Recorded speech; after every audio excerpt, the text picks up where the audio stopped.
The biggest problem I found that I think I can directly help address is the fact that all of the information that we collect in the dental practice is legally owned by patients and by dental practices. And right now, nobody has access to it. And so the lack of interoperability has so many negative cascading problems for patients, for dentists, for the revenue in our practices, for the quality of care we give and receive. I've been focused on that for the last couple of years. I've written a couple books. I have one coming out in September. And then the platform Toothapps, which is the dental health information exchange, where we create what we like to call connected dentistry. Why are we behind in the time? So it's not just that we're behind in dental, because we are in a lot of ways, but we're behind for a reason. And there's a lot of roadblocks to that. There's several different reasons why. One is the busyness, right? Everybody's busy in dentistry. And so to adequately vet, implement, train on a technology is difficult because of our busyness. I know one DSO who has a full-time team member that's solely focused on applications. All they do is figure out the applications that they're going to use in their couple dozen of practices. From my perspective, being outside the office my whole career and looking in, I've always looked in and go, where are these people coming from?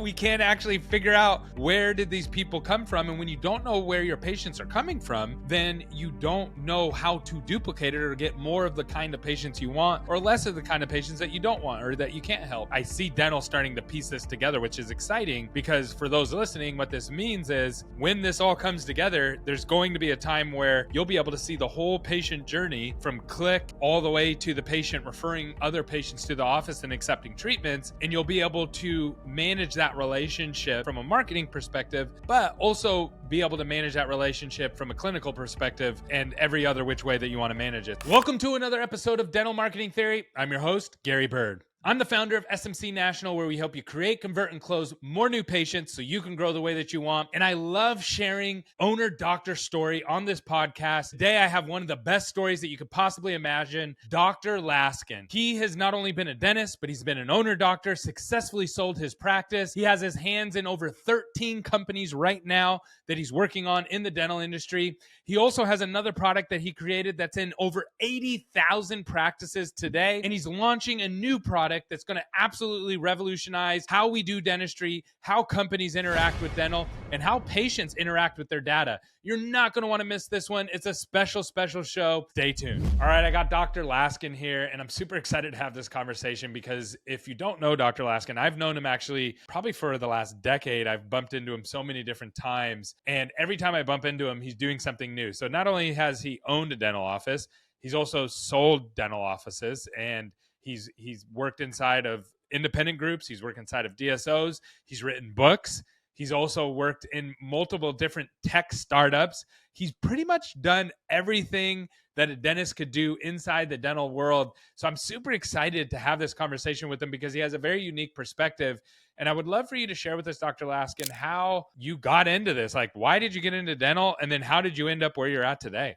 Yeah, thanks. Well, I appreciate that. And it's been great knowing you over the last decade and seeing all the great work that you're doing. And congrats on all your success. And I think when you asked me, how did I get into dental and where I am today, those are very much related because I got into dentistry for a lot of flawed logic, basically. I have raging ADHD and thought that every dentist I met was very calm, and I thought it was a very calming profession, right? And so that didn't turn out to be the case, that it's a very calming profession. But I started off early in my career training other dentists in CAD/CAM and CT imaging, growing my dental practices quite a bit. And it's like you said, I sold my practices to one of the larger DSOs and served as chief innovation officer there for a few years. But along the way, I've been developing, like you said, different technologies, and notably Opera DDS, which was in 26,000 dental practices when I sold it a couple of years ago.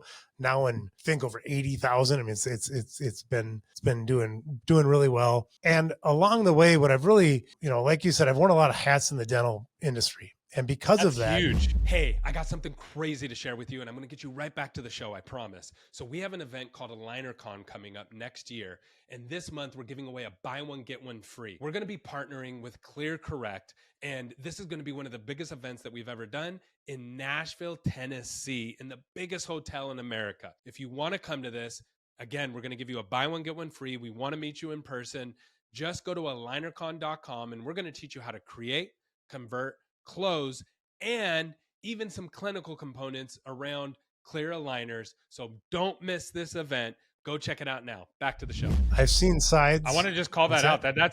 That's huge. 80,000 practices. That's huge. That's like a huge percentage of the dental market. That's so awesome. Yeah, no, thank you. And I think through doing that, investing, I'm part of 13 different companies in dentistry right now. I see different aspects of the industry, and I've been really lucky to have some asymmetric success within the profession. And I decided if I was going to be doing anything else in dentistry, that I wanted to solve the biggest problem I can. And the biggest problem I found that I think I can directly help address is the fact that all of the information that we collect in a dental practice is legally owned by patients, their health information, and by dental practices. And right now, nobody has access to it. And so the lack of interoperability has so many negative cascading problems for patients, for dentists, for the revenue in our practices, for the quality of care we give and receive, that I've been focused on that for the last couple of years, and we've developed standards around. I think it requires a multi-pronged approach to solve this problem. Standardization. So we've written standards that solve this, around interoperability, both with the American Dental Association and through a standard development organization that I helped create. Education, like what we're doing right now, right? And I've written a couple books. I have one coming out in September that's about this topic. And then the platform Toothapps, which is the dental health information exchange, where we create what we like to call connected dentistry, where it connects all of the disparate systems in dentistry in a standardized way. And then we connect dentistry to medicine. So for the first time, patients will have access to their entire electronic dental record. You'll be notified if a patient of yours is diagnosed with diabetes, so we're solving, I think, what I believe to be the biggest problem in dentistry. So I know one of the steps that you in your dental journey was selling your practice. So I would love to know, and I know that you ended up staying on with your practice, not just from a clinician standpoint, but also as an advisor. And I would love to know some of the lessons that you learned about selling your practice, and maybe some things that you wish you would have known before you did that, or anything that you learned along that journey. Because I know a lot of people, that's in their brain of like, hey, in the next 5 to 15 or 20 years, I'm going to be selling my practice. So what are some things you learned from that, and how did that help you turn into the person that you are today? Well, for me, I agree. So I've learned a lot of lessons after selling my dental practice. I think it's very situational for me, meaning, why are you selling your practice? I definitely had an idea why I was selling my practice, which was to focus on technology, because that was scaling up. Now I still own a small share of my practice and do some, I guess, more of a leadership role than anything else, or frankly, advisor to the people who are running the practice. I think if I could wind back the clock, the advice that I would give myself at that point in time, because I was looking to move on to other initiatives, primarily is the reason why I sold my practices. I would have sold more of I would have sold somewhere closer to 100%, and so that I would have a cleaner break from my perspective, for a multitude of reasons that we can go into if you're interested. But also, I think the things that I did right was we had a phenomenal team, phenomenal dentists that are still there providing unbelievable quality of care. But I also, I don't have the sort of emotional attachment to companies that I think other people, including my dental practices, that I think other people do. So when I sold Opera DDS, it was taking off like a rocket, and a lot of other people would have held on for longer, but for me, I like to solve problems. And so once I've sort of solved the problem, that I've done kind of with my piece, I like, for me, it's time to move on. So maybe what I would say is, kind of know thyself, right? The Socrates thing. Know exactly why you're selling. I knew the value. I knew exactly why I was selling my practice, the valuation I was looking for, what I was doing to achieve that valuation. And frankly, I got that valuation probably 5 years earlier than what I was anticipating, because I knew exactly what I wanted to sell for. And so when someone came to me and was interested, I said, that's great. Here's what I need. And they said, fantastic. And so it was incredibly easy, because I was clear why I was selling, what I was selling it for, and what I was willing to sort of what I was looking for. So, I don't know if that's good advice because it's not directionally available for everybody to say, do this, but I think it's incredibly important to be clear about what you want. That would be the one Got piece it. of Yeah. advice. That's great. That's great advice and very applicable to people today. Now, on the tech side, I know you've probably gone through a lot of the same hoops that maybe I've experienced or other people have. And I know a lot of dentists are like, hey, I could bring a lot more to the dental industry because I can see software wise what's going on and what's missing, where the gaps are. What are some of the hard knocks that you've experienced on the tech side that you didn't anticipate as you jumped into getting into all the different like Opera DDS that you built and Toothapps and things like that?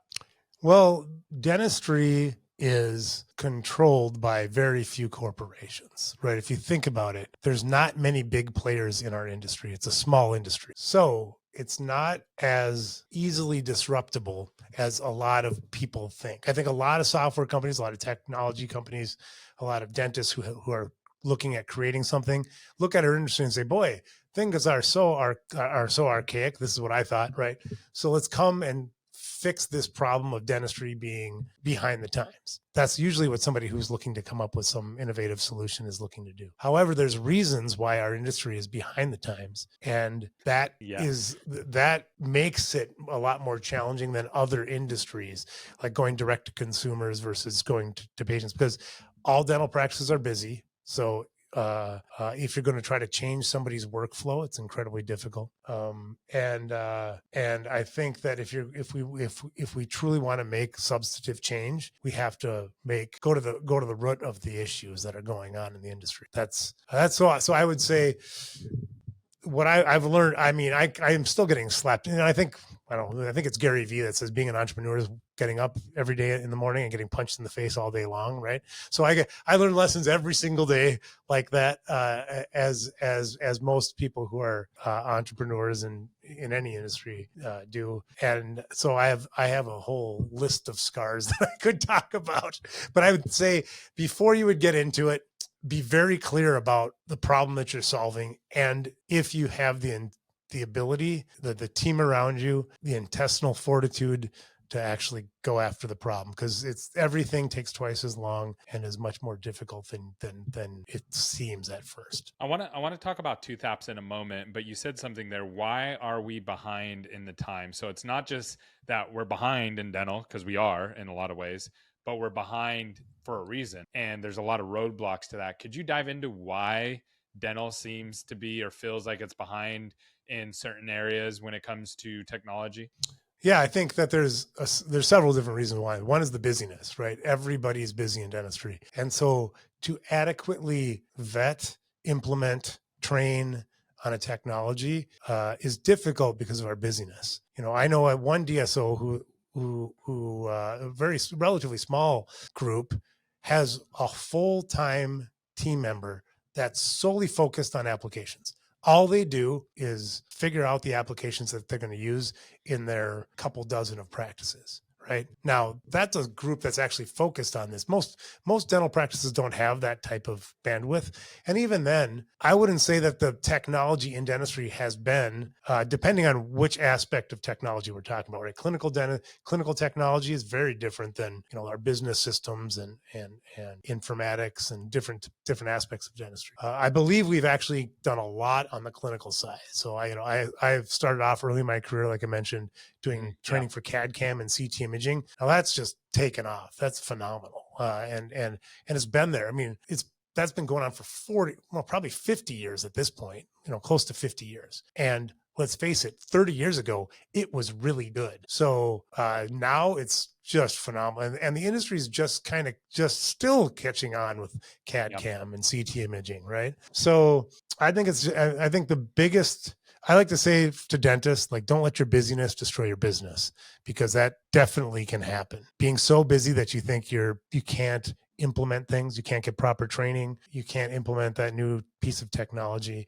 I think that we're all so busy that it makes it difficult, and it's if nothing else, it's a great excuse to not move forward with something that's. And there's I'd be the first one to say that there's a lot of stuff out there that just isn't that great that people sign up for, that falls flat. And that's the nature of technology, is that not everything works exactly as you'd think it would the first time you sign up for it, right? If you think about cell phones, I was just in Canada on a trip, and my wife couldn't send text messages, right? Is she going to throw her cell phone away? No. We had to call the carrier and figure it out and that kind of thing. And look, every piece of technology has some aspect like that that's not factored in, that I think. So I'm yammering on about it, but I think that the core issue is people's busyness, and their busyness. If they do sign up for something, they tend to not do appropriate training and implementation, or else there's a lot of groupthink in dentistry too, where it's like everybody has to, like, even if there's 8 people in a dental practice, all 8 people have to come to the conclusion. Well, you can never get 8 people to agree on anything. So the core issue there, I think, is there's a leadership void in dentistry, where people say, this is the direction we're going. I know exactly what we as a practice stand for. Yeah.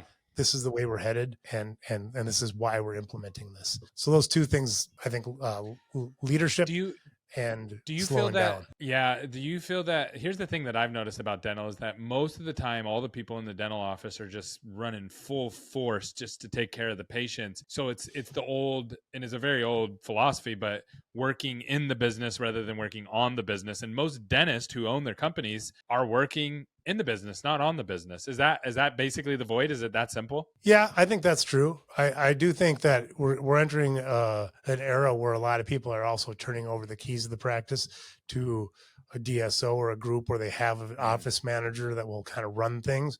And I think that's a solid trend. But I don't think that necessarily everybody has the same aptitudes when it comes to evaluating technology. I think a lot of the people on the business side think in direct ROI, numbers and cents, and sometimes technology requires, like, if you look at a CAD CAM machine, you have to slow down to be able to speed up.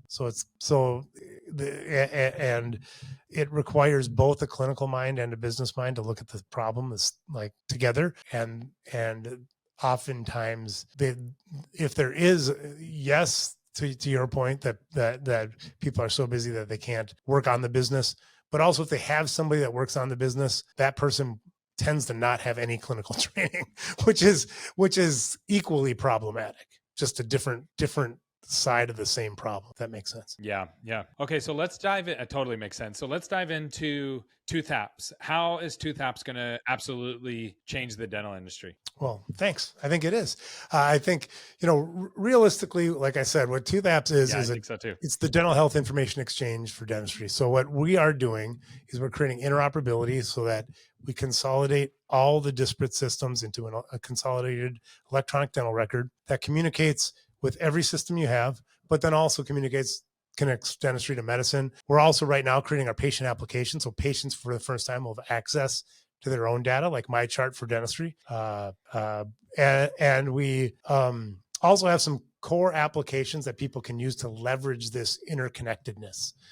For example, we have a consolidated calendar. So your EagleSoft calendar is right next to your Google Calendar, your HIPAA training calendar, your Monday.com calendar, or whatever else you have, right?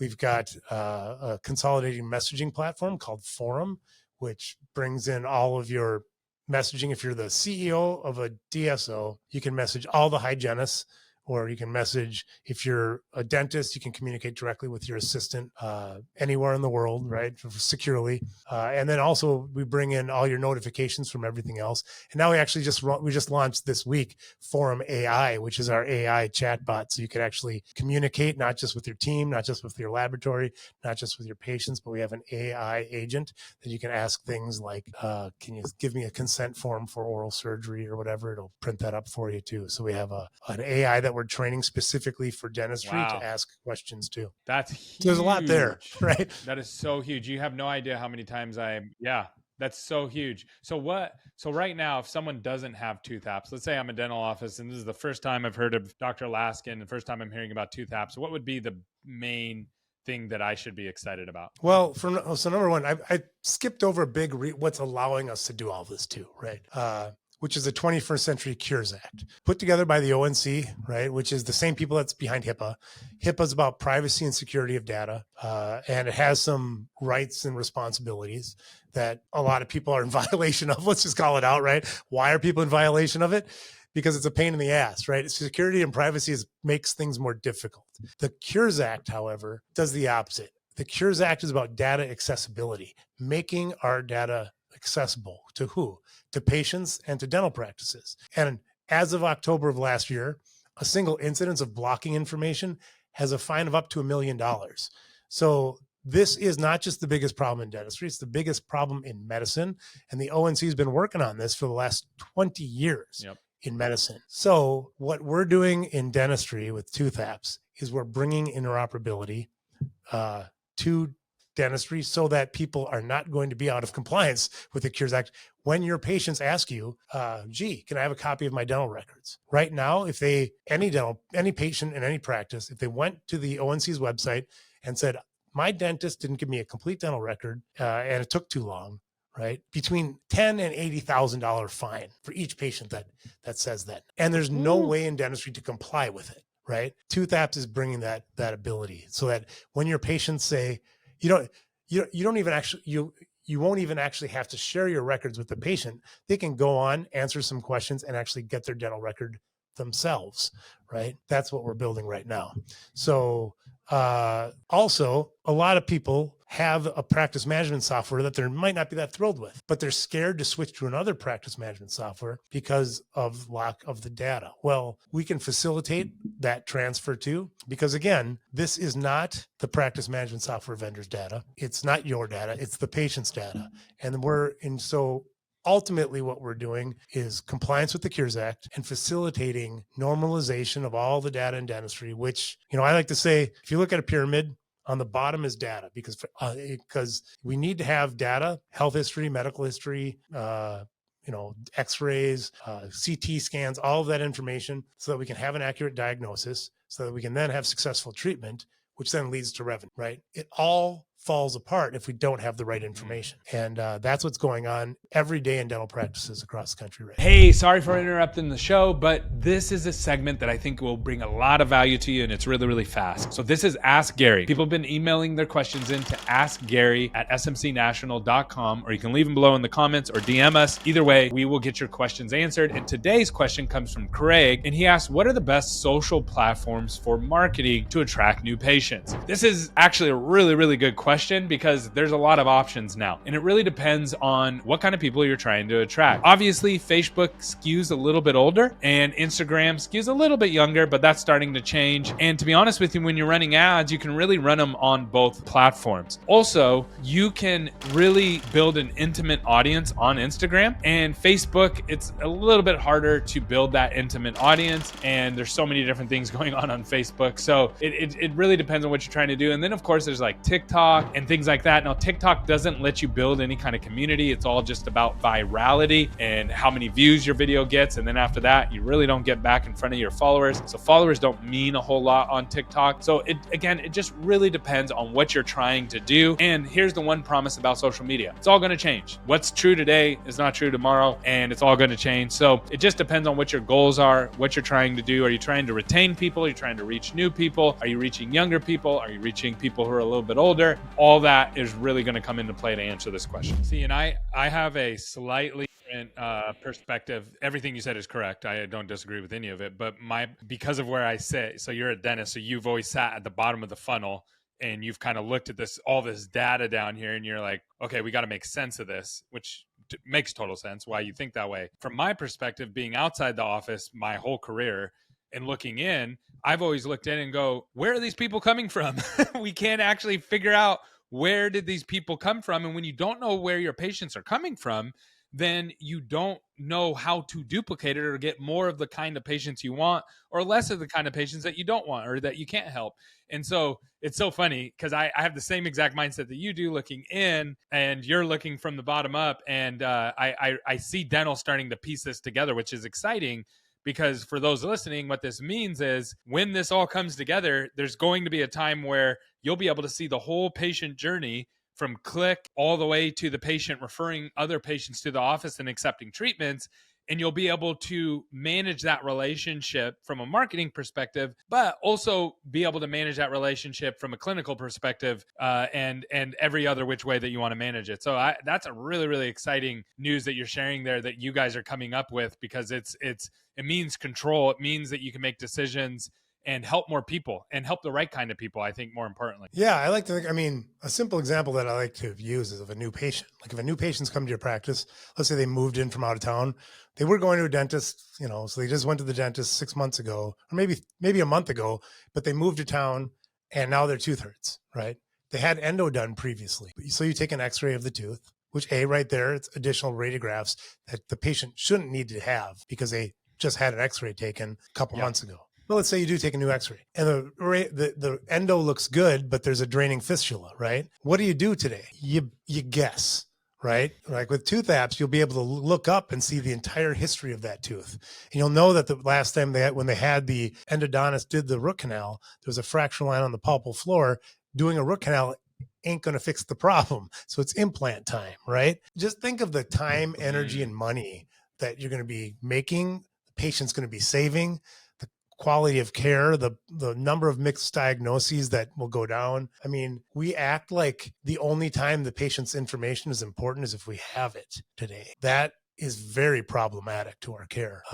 So we're solving that with Toothapps. Oh man, that's so huge. Okay, I just got goosebumps thinking through all the different things that you'd be able to do with that, and how much that improves the patient journey for the patient, first of all, but also for everybody else involved. If someone wants to reach out to you and learn more about Toothapps or connect with you, what's the best way to do that? Go to toothapps.com. So it's just TOOTHAPPS.com. Or you can go to my personal website too, or I wrote my book that's coming out, which is, I talk about this topic for 210 pages. So you can go to Bryan with a Y, Bryan, Laskin, Laskin. Awesome. Well, great job today. Thank you so much for coming on. You did an amazing job. Thank you, sir. It's always great to see you and talk to you. Appreciate it.